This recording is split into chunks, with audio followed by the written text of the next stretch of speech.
नमस्कार दोस्तों, आप देख रहे हो आपका अपना चैनल कंपटीशन ओनली। आज के इस वीडियो में राष्ट्रपति से संबंधित सभी अनुच्छेदों को जानेंगे। तो राष्ट्रपति से जुड़ी सभी महत्वपूर्ण अनुच्छेदों को जानेंगे आज। और भाग 5 में संघ यानी केंद्र शासित प्रदेश और अनुच्छेद 52 से 151 तक संघ के बारे में बताया गया। इसी में अनुच्छेद 52 से 61 में राष्ट्रपति से संबंधित महत्वपूर्ण अनुच्छेदों के बारे में बताया गया है। राष्ट्रपति की शक्ति और अधिकार के बारे में भी जानेंगे। तो चलिए दोस्तों, वीडियो शुरू करते हैं। पिछली वीडियो में अपन ने संसद, लोकसभा और राज्यसभा के बारे में पढ़ लिया था। तो आज की इस वीडियो में राष्ट्रपति के बारे में पढ़ेंगे। तो संसद अनुच्छेद 79 में बताया गया है संसद के बारे में, और राज्यसभा के बारे में अनुच्छेद 80 में, और लोकसभा के बारे में अनुच्छेद 81 में, और राष्ट्रपति के बारे में अनुच्छेद 52। तो आज के इस वीडियो में राष्ट्रपति को जानेंगे पूरा डिटेल में। भाग 5 यानी संघ यानी केंद्र के बारे में बताता है। अनुच्छेद 52 से 151 तक भाग 5 में वर्णन है। राष्ट्रपति अनुच्छेद 52 से 61 तक एक बहुत ही महत्वपूर्ण आर्टिकल है, अनुच्छेद 52 से 61। तो आज पूरे आर्टिकलों को जानेंगे और राष्ट्रपति के बारे में जानते हैं। चलिए दोस्तों, वीडियो शुरू करते हैं। राष्ट्रपति के बारे में जानते हैं। तो दोस्तों, राष्ट्रपति भारत का प्रथम नागरिक कहलाता है। राष्ट्रपति भारत का प्रथम नागरिक कहलाता है। राष्ट्रपति देश का संवैधानिक प्रधान होता है। तो सबसे बड़ा कौन होता है? राष्ट्रपति देश का संवैधानिक प्रधान होता है। राष्ट्रपति केवल नाम मात्र का कार्यपालिका का प्रमुख होता है। तो कार्यपालिका का प्रमुख कौन होता है? नाम मात्र का राष्ट्रपति होता है। पर भारत में प्रधानमंत्री कार्यपालिका का वास्तविक प्रमुख होता है। तो वास्तविक प्रमुख कौन होता है? प्रधानमंत्री। और नाम मात्र, तो कार्यपालिका का प्रमुख राष्ट्रपति नाम मात्र का होता है, और प्रधानमंत्री कार्यपालिका का वास्तविक प्रमुख होता है। अनुच्छेद 52 में भारत का एक राष्ट्रपति होगा, यह बताया गया है। आर्टिकल 52 में 52 में यह बताया गया है कि भारत का एक राष्ट्रपति होगा। अनुच्छेद 53 में संघ की कार्यपालिका शक्ति राष्ट्रपति में निहित होगी, यह बताया गया है। तो संघ की कार्यपालिका शक्ति exclusive power of the unit, executive power of the unit, भारतीय संघ की कार्यपालिका शक्ति राष्ट्रपति में निहित होगी। तो औपचारिक कार्यपालिका अध्यक्ष कौन होता है? राष्ट्रपति। और वास्तविक कार्यपालिका अध्यक्ष प्रधानमंत्री। तो जैसे प्रधानमंत्री ने कोई फैसला लिया संसद में कानून बनाने का, तो उस पर हस्ताक्षर राष्ट्रपति की होगी, तभी मान्य होगा वो। तो वास्तविक कौन हुए? फैसला लेने वाली प्रधानमंत्री, और औपचारिक कार्यपालिका अध्यक्ष राष्ट्रपति, यानी वो बाद में हस्ताक्षर कर देंगे तो वह मान्य होगा। तो राष्ट्रपति का निर्वाचन के अनुच्छेद 54 के तहत होता है। राष्ट्रपति के निर्वाचन के लिए निर्वाचन मंडल अनुच्छेद 54 में है। तो इसमें राज्यसभा, लोकसभा और राज्यों की विधानसभाओं के निर्वाचित सदस्य रहते हैं। नवनीत व्यवस्था के अनुसार पुदुचेरी विधानसभा तथा दिल्ली की विधानसभा के निर्वाचित सदस्यों को भी शामिल किया गया है। राष्ट्रपति पद में उम्मीदवार के लिए निर्वाचन मंडल होता है, तो इसको जानते हैं। तो राष्ट्रपति का चुनाव कौन कराता है? चुनाव आयोग, इलेक्शन कमीशन। कौन करता है राष्ट्रपति का चुनाव? तो निर्वाचन मंडल यानी इलेक्टरल कॉलेज। तो इलेक्टरल कॉलेज किसे कहते हैं? लोकसभा मतलब टोटल संसद और टोटल विधायकों को मिलाकर इलेक्टोरल कॉलेज बन जाता है। तो कैसे बन जाता है आपको हम समझाते हैं अभी थोड़ा। तो इलेक्टोरल कॉलेज यानी निर्वाचन मंडल। तो राष्ट्रपति का चुनाव कौन करता है? तो इसको जानते हैं, संसद प्लस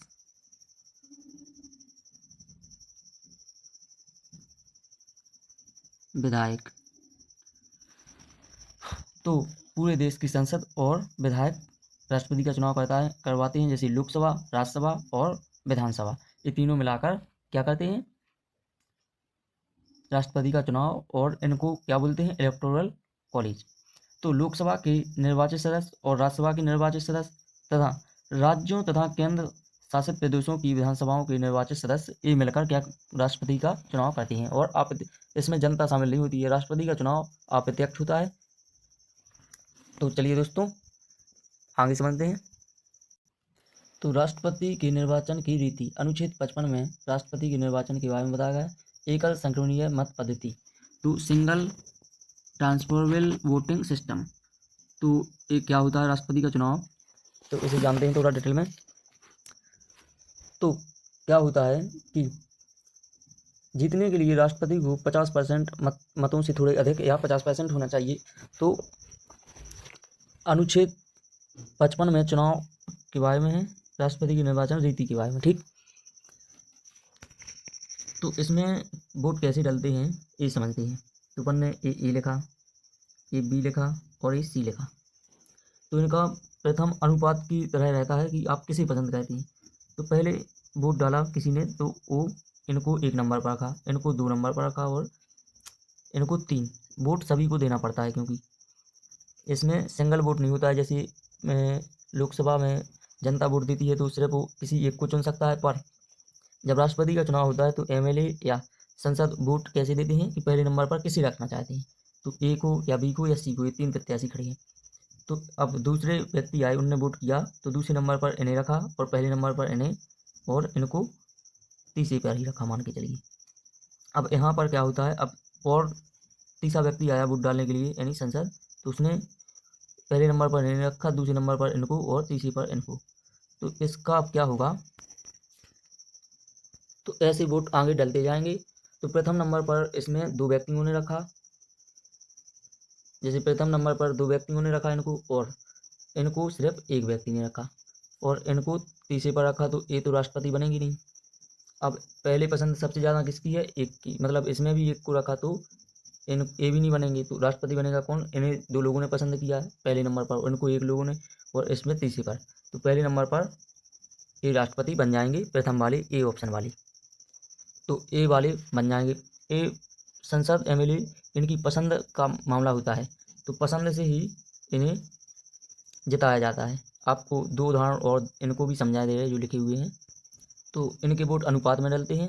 जैसे प्रथम एमएलए ने, एमपी ने वोट डाला तो प्रथम ने पसंद किया, दूसरे ने सी को पसंद किया, और तीसरे व्यक्ति, मतलब एक ही व्यक्ति 3 लोगों को वोट डालेगा। प्रथम ने पहले नंबर पर ए को वोट दिया, दूसरे नंबर पर बी को, मतलब दूसरे नंबर पर सी को वोट दिया, और तीसरे नंबर पर बी को दिया।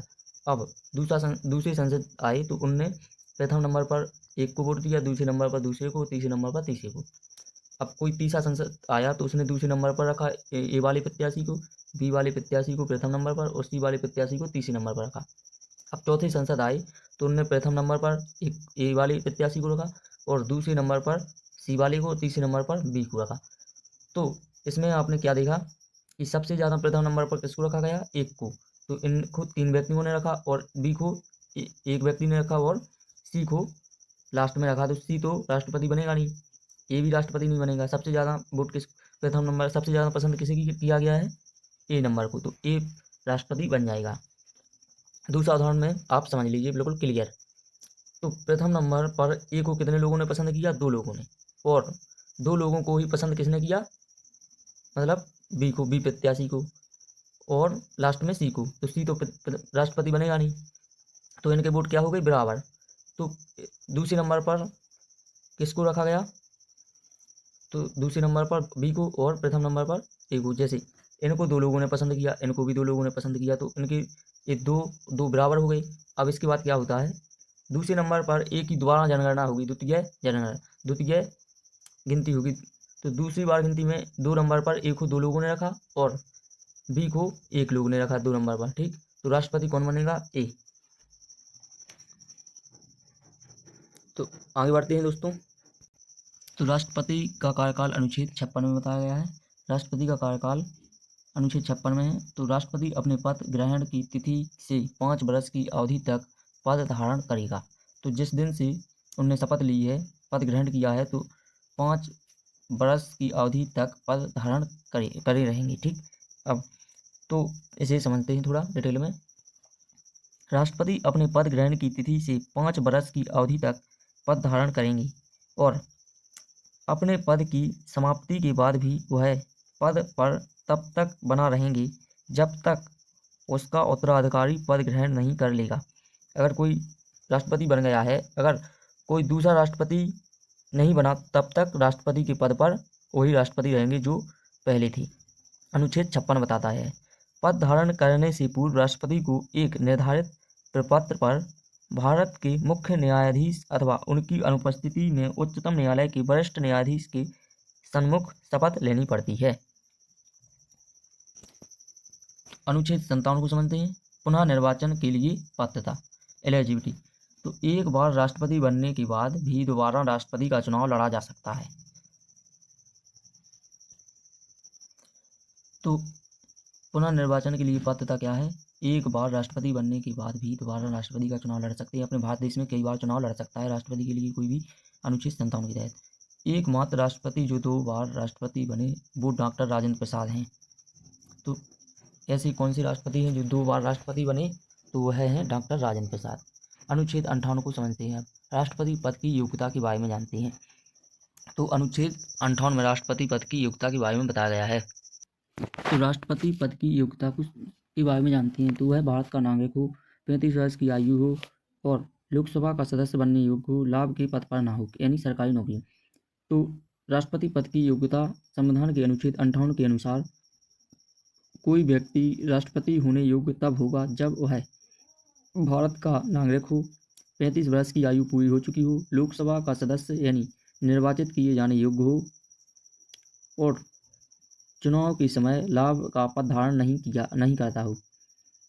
यदि व्यक्ति राष्ट्रपति या उपराष्ट्रपति के पद पर हो या संघ अथवा किसी राज्य की मंत्रिपरिषद का सदस्य हो तो वह लाभ का पद नहीं माना जाएगा। इसको समझना है कि यदि व्यक्ति राष्ट्रपति या उपराष्ट्रपति के पद पर हो या संघ अथवा किसी राज्य की मंत्रिपरिषद का सदस्य हो तो वह लाभ का पद नहीं माना जाएगा। तो निर्वाचन मंडल को समझते हैं, राष्ट्रपति के निर्वाचन मंडल को। तो कोई भी राष्ट्रपति ऐसे ही नहीं बनता। राष्ट्रपति बनने के लिए 50 प्रस्तावित संसद और 50 अनुमोदक संसद, यानी प्रस्तावित क्या कि 50 संसद ये बोलें कि हम आपको राष्ट्रपति बनाना चाहते हैं, इसका प्रस्ताव दें 50 संसद, और 50 अनुमोदक यानी 50 लिखित में दें कि हम इनको राष्ट्रपति बनाना चाहते हैं। तो अनुमोदक कौन हुए? जो लिखित में दें और मतलब प्रस्ताव करें। प्रस्तावक 50 और 50 अनुमोदक होते हैं। तो उन्हें कोई जो भी राष्ट्रपति बनता है उनके लिए 100 संसद तो उनके अंडर में होना चाहिए, जैसे 50 प्रस्तावक और 50 अनुमोदक, तो वो राष्ट्रपति बनेगा। और आगे बढ़ते हैं दोस्तों। तो राष्ट्रपति पद के लिए शर्तें क्या होती हैं? अनुच्छेद 59 में राष्ट्रपति पद के लिए शर्तें हैं कि 15,000 जमानत राशि देनी पड़ेगी, यानी सिक्योरिटी के तौर पर, और पागल ना हो राष्ट्रपति, दिवालिया ना घोषित किया गया हो। तो आपको बता दें कि पहले 1974 में 10 अनुमोदक और प्रस्तावित लोग संसद चाहिए होते थे, और पहले सिक्योरिटी कितनी लगती थी? 2500 रुपये 1974 में। पर 1997 से 50 अनुमोदक और 50 प्रस्तावक जरूरी हो गए। कब से? 1997 में 50 अनुमोदक और 50 प्रस्तावक जरूरी हो गए और 15,000 जमानत राशि हो गई। इससे पहले क्या था? तो पहले 2500 जमानत राशि थी और 10 अनुमोदक और 10 प्रस्तावक की जरूरत होती थी। तो अनुच्छेद 60 राष्ट्रपति द्वारा शपथ के बारे में बताता है। अनुच्छेद 60 राष्ट्रपति को शपथ सुप्रीम कोर्ट के मुख्य न्यायाधीश दिलाते हैं। उनकी अनुपस्थिति में सुप्रीम कोर्ट के वरिष्ठ न्यायाधीश शपथ दिलाता है। तो राष्ट्रपति को शपथ कौन दिलाते हैं? राष्ट्रपति को सुप्रीम कोर्ट के मुख्य न्यायाधीश शपथ दिलाते हैं और उनकी अनुपस्थिति में सुप्रीम कोर्ट के वरिष्ठ न्यायाधीश शपथ दिलाते हैं। अनुच्छेद 61 क्या बताता है आपको? तो अनुच्छेद 61 बताता है राष्ट्रपति पर महाभियोग। तो जब राष्ट्रपति किसी विदेशी राष्ट्र के प्रभाव में आ जाता है तो महाभियोग लग सकता है, और संविधान का अतिक्रमण करने पर महाभियोग लगता है। तो संसद के राष्ट्रपति पर महाभियोग की प्रक्रिया कैसे चलती है? लोकसभा और राज्यसभा में इनमें चलती है। तो संसद के किसी भी सदन द्वारा राष्ट्रपति पर महाभियोग लगाया जा सकता है। जैसे लोकसभा और राज्यसभा दोनों में किसी भी जगह महाभियोग लगाया जा सकता है। महाभियोग लगाने से पहले राष्ट्रपति को 14 दिन पहले लिखित सूचना देनी पड़ेगी, जिस पर सदन के 1/4 सदस्यों के हस्ताक्षर हों, यानी 25% लोगों के हस्ताक्षर हों महाभियोग लगाने के लिए। महाभियोग लगाने से पहले राष्ट्रपति को 14 दिन पहले सूचना देनी पड़ेगी और 25% सदस्यों के हस्ताक्षर करवाने पड़ेंगे। मतलब संसद है ना जो, उनके 25% के हस्ताक्षर लिखित में देना पड़ेगा। संसद के जिस भी सदन में प्रस्तावित पारित हो उस सदन के 2/3 यानी 66% सदस्य प्रस्ताव की बहुमत में हों।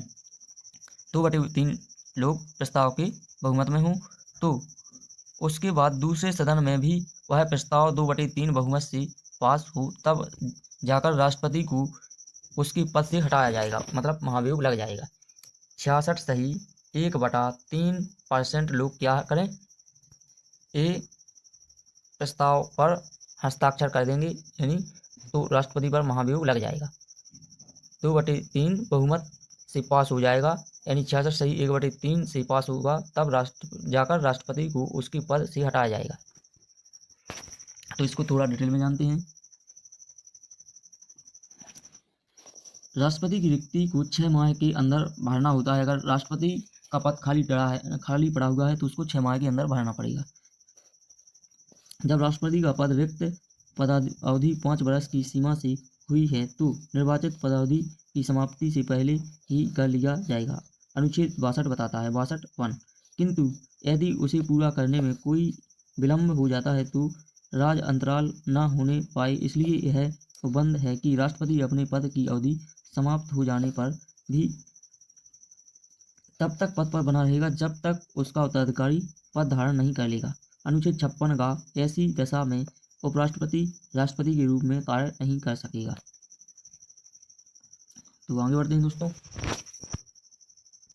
अभी तक वीडियो को लाइक एंड शेयर नहीं किया है तो लाइक करें और शेयर करें अपने दोस्तों को, और सब्सक्राइब करें, और दोस्तों कमेंट कर जरूर बताएं कि कैसा लगा। आपका कमेंट ही हमको बता सकता है कि कैसा आपको लग रहा है वीडियो, तो दोस्तों कमेंट जरूर करें। तो राष्ट्रपति के अधिकार और शक्तियों के बारे में जानते हैं। तो राष्ट्रपति किस किस की नियुक्ति करता है ये जान लेते हैं। नियुक्ति संबंधी अधिकार। तो राष्ट्रपति किस किस की नियुक्ति करता है ये जानते हैं। नियुक्ति संबंधी अधिकार। राष्ट्रपति के अधिकार एवं कर्तव्य और नियुक्ति संबंधी अधिकार। राष्ट्रपति को निम्न नियुक्तियों करने का अधिकार है। तो क्या क्या है। प्रधानमंत्री की नियुक्ति राष्ट्रपति करता है। प्रधानमंत्री की सलाह पर मंत्रिपरिषद की नियुक्ति करता है। और सर्वोच्च न्यायालय उच्च न्यायालय के मुख्य न्यायाधीशों की नियुक्ति राष्ट्रपति जी करते हैं। भारत के नियंत्रक एवं महालेखक की नियुक्ति राष्ट्रपति द्वारा की जाती है। राज्यपाल की नियुक्ति राष्ट्रपति करते हैं। ये बहुत ही इंपॉर्टेंट है ये चारों पॉइंट, और इससे आगे और जान लेते हैं। तो भारत मुख्य चुनाव आयुक्त एवं अन्य चुनाव आयुक्त की नियुक्ति भी राष्ट्रपति करते हैं। भारत के महान्यायवादी की नियुक्ति राष्ट्रपति करते हैं। राज्यों के मध्य समन्वय के लिए अंतर्राज्यीय परिषद के सदस्यों की नियुक्ति राष्ट्रपति करते हैं। संघीय लोक सेवा आयोग के अध्यक्ष और अन्य सदस्यों की नियुक्ति राष्ट्रपति करते हैं। संघीय क्षेत्रों के मुख्य आयुक्तों की नियुक्ति राष्ट्रपति करते हैं। वित्त आयोग के सदस्यों की नियुक्ति राष्ट्रपति करते हैं। भाषा आयोग के सदस्यों की नियुक्ति राष्ट्रपति करते हैं। पिछड़ा वर्ग आयोग के सदस्यों की नियुक्ति राष्ट्रपति करते हैं। अल्पसंख्यक आयोगों के सदस्यों की नियुक्ति राष्ट्रपति करते हैं। भारत के राजदूतों तथा अन्य राजनयिकों की नियुक्ति राष्ट्रपति करते हैं।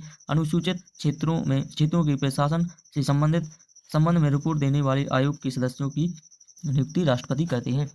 तो इन सभी की राष्ट्रपति नियुक्ति करते हैं। पर मुख्य कौन कौन से पॉइंट हैं। प्रधानमंत्री की नियुक्ति राष्ट्रपति करते हैं। प्रधानमंत्री की सलाह पर मंत्रिपरिषद की नियुक्ति राष्ट्रपति करते हैं। और सर्वोच्च न्यायालय उच्च न्यायालय के मुख्य न्यायाधीशों की नियुक्ति राष्ट्रपति करते हैं। भारत के नियंत्रक महालेखक परीक्षक की नियुक्ति राष्ट्रपति करते हैं। राज्यपाल की नियुक्ति राष्ट्रपति ही करते हैं। तो ये बहुत ही इम्पोर्टेंट हैं। और अब विधायकी शक्तियों यानी कानूनी शक्तियों को समझते हैं। तो कानूनी शक्तियाँ राष्ट्रपति के पास कौन कौन सी होती हैं इन्हें जानते हैं।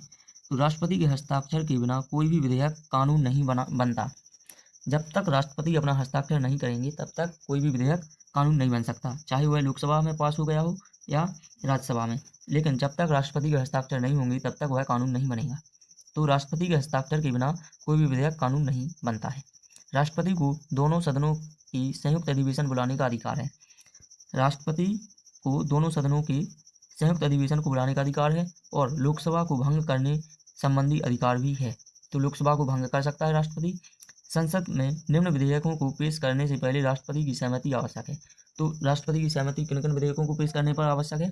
धन विधेयक राष्ट्रपति से पूछकर करना पड़ता है। नए राज्यों के निर्माण, वर्तमान राज्यों की सीमा, क्षेत्र सीमाओं या नामों में परिवर्तन संबंधी विधेयक राष्ट्रपति को पहले सूचित करना पड़ता है। संचित निधि में व्यय करने वाले विधेयक, इसमें भी राष्ट्रपति को सूचित करना पड़ता है। तो विधायी शक्तियाँ यानी कानूनी शक्तियाँ राष्ट्रपति को कौन कौन सी हैं, तो इनको थोड़ा डिटेल में जानती हैं। संसद के सत्र को आहूत करने की शक्ति है राष्ट्रपति में। याहुत करने यानी शस्त्रवासन करने तथा लोकसभा भंग करने संबंधी अधिकार हैं राष्ट्रपति को। संसद के एक सदन में या एक साथ सम्मिलित रूप से दोनों सदनों में अभिभाषण करने की शक्ति राष्ट्रपति को है। लोकसभा के लिए प्रत्येक साधारण निर्वाचन के पश्चात प्रथम सत्र के प्रारंभ और प्रत्येक वर्ष के प्रथम सत्र के आरंभ में सम्मिलित रूप से संसद में अभिभाषण करने की शक्ति है। संसद में निम्न विधेयकों को पेश करने के लिए राष्ट्रपति की पूर्व सहमति आवश्यक है। कौन कौन सी? नए राज्यों के निर्माण और वर्तमान राज्यों के क्षेत्रों, सीमाओं या नामों में परिवर्तन संबंधी पहले राष्ट्रपति को बताना पड़ेगा। धन विधेयक के बारे में राष्ट्रपति से अनुमति लेनी पड़ेगी। संसद निधि में व्यय करने वाले विधेयक और ऐसे कराधान पर जिनमें राज्य हित जुड़े हैं प्रभाव डालने पर, तो ये बहुत महत्वपूर्ण है। किसी अनुदान की मांग राष्ट्रपति की सिफारिश पर ही की जाएगी, अन्यथा नहीं, अनुच्छेद 113(3) बताता है। तो आगे बढ़ते हैं दोस्तों।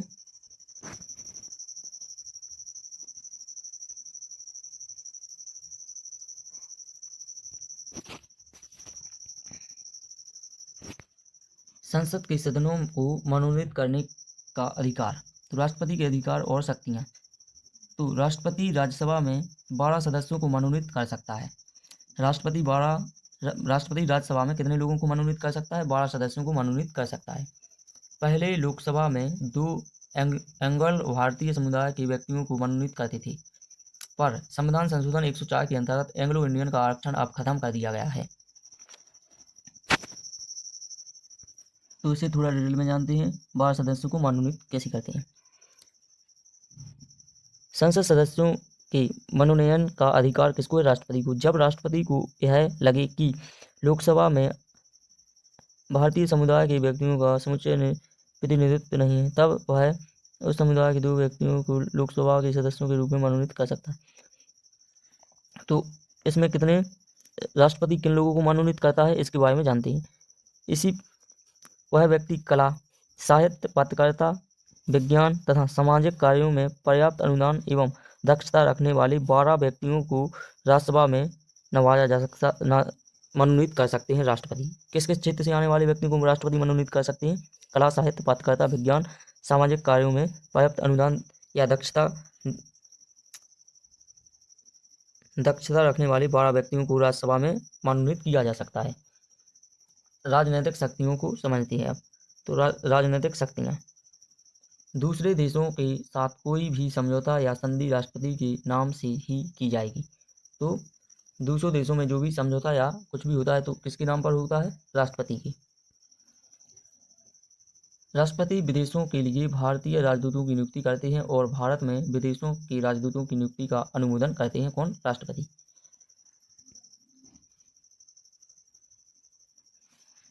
सैन्य शक्तियों को समझते हैं। तो बिना राष्ट्रपति के हस्ताक्षर किए किसी देश से युद्ध ना तो शुरू किया जा सकता है और ना ही खत्म किया जा सकता है। जैसे किसी भी देश में नहीं, अपने भारत देश में अगर कोई युद्ध करना है तो उस पर राष्ट्रपति के हस्ताक्षर होना जरूरी है, और कोई युद्ध समाप्त करना है तो उस पर हस्ताक्षर जरूरी है। बिना राष्ट्रपति के हस्ताक्षर किए किसी देश से युद्ध ना तो शुरू किया जा सकता है और ना ही खत्म किया जा सकता है। तो जब राष्ट्रपति साइन करेंगे तो युद्ध शुरू होगा, और राष्ट्रपति साइन करेंगे तो खत्म होगा। राष्ट्रपति की मतलब उनकी अनुमति के बिना देश का युद्ध नहीं हो सकता है। सैन्य बलों की सर्वोच्च शक्ति राष्ट्रपति में निहित है। तो सबसे पहले जैसे हस्ताक्षर करेंगे तो युद्ध हो सकता है, तो इसका मतलब क्या हुआ? सैन्य बलों की शक्ति राष्ट्रपति में ही निहित है। पूरी सेना किसके हाथ में? राष्ट्रपति की। और रक्षा मंत्री राष्ट्रपति के दूसरे नंबर पर है, रक्षा मंत्री।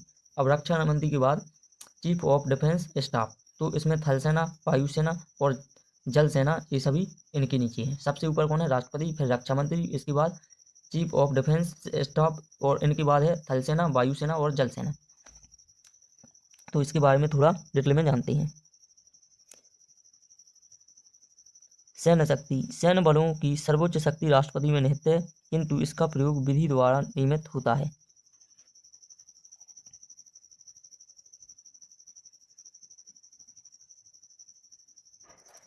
तो आगे बढ़ते हैं दोस्तों। क्षमादान की शक्ति। राष्ट्रपति को है क्षमादान की शक्ति। संविधान के अनुच्छेद 72 के अंतर्गत राष्ट्रपति किसी भी अपराधी के दंड क्षमा कर सकते हैं। तो इसमें क्या है, राष्ट्रपति के पास क्षमादान की शक्ति। तो इसको जानते हैं। संविधान के अनुच्छेद 72 के अंतर्गत राष्ट्रपति किसी भी अपराधी के दंड यानी क्षमा कर सकते हैं। ठीक, तो इसको थोड़ा डिटेल में समझते हैं। संविधान के अनुच्छेद 72 के अंतर्गत राष्ट्रपति को किसी अपराध के लिए दोषी ठहराया गए किसी व्यक्ति के दंड को क्षमा करने, उसका विलंबन, परिहार और लघुकरण की शक्ति प्राप्त है। क्षमा में दंड और बंदीकरण दोनों हटा दिए जाता है तथा दोषी को पूर्णतः मुक्त कर दिया जाता है। लघुकरण दंड के स्वरूप को बदलकर कम कर दिया जाता है, जैसे मृत्युदंड का लघुकरण कर कठोर या साधारण कारावास में परिवर्तन करना।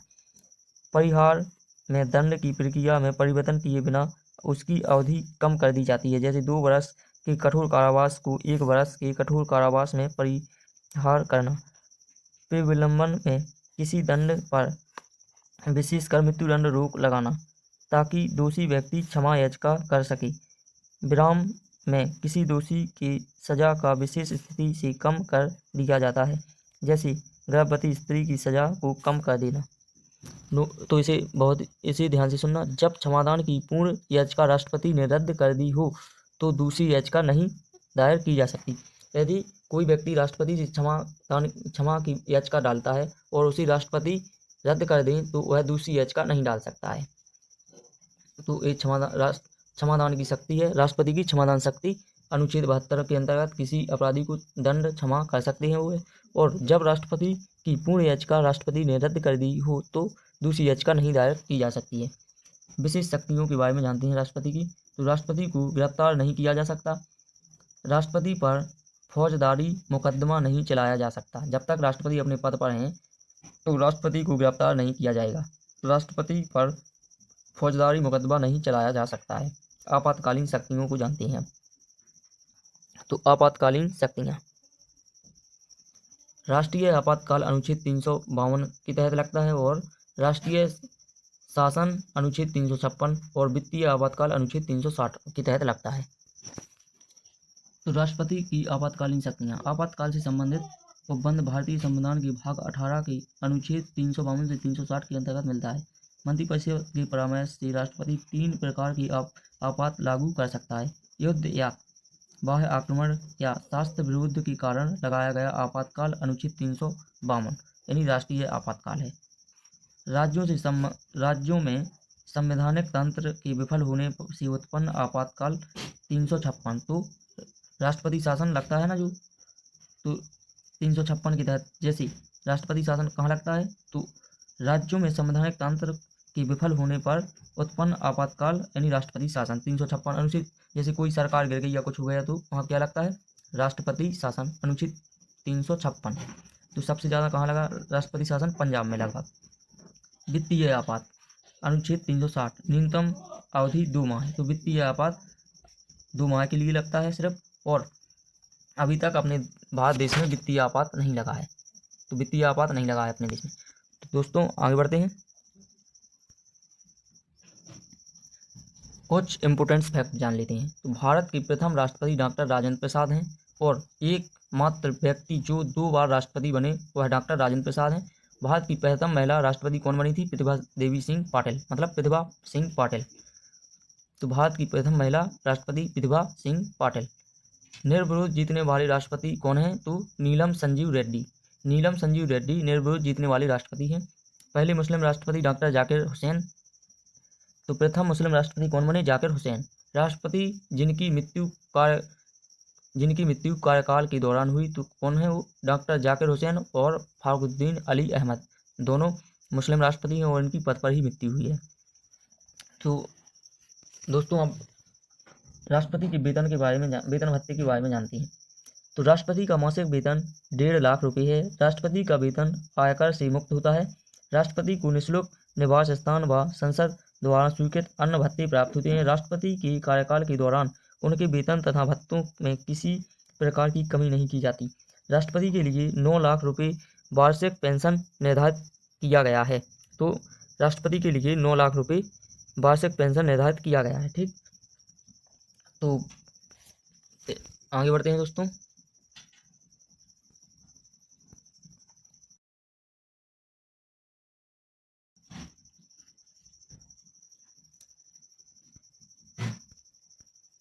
तो अभी तक आपने वीडियो को लाइक सब्सक्राइब नहीं किया है तो दोस्तों लाइक करें और शेयर करें, सब्सक्राइब करें और कमेंट करके जरूर बताएं कि कैसा लगा। जय हिंद दोस्तों, मिलते हैं अगली वीडियो में, लेकिन आप कमेंट जरूर करके बताएं। तो जय हिंद दोस्तों, मिलते हैं अगली वीडियो में।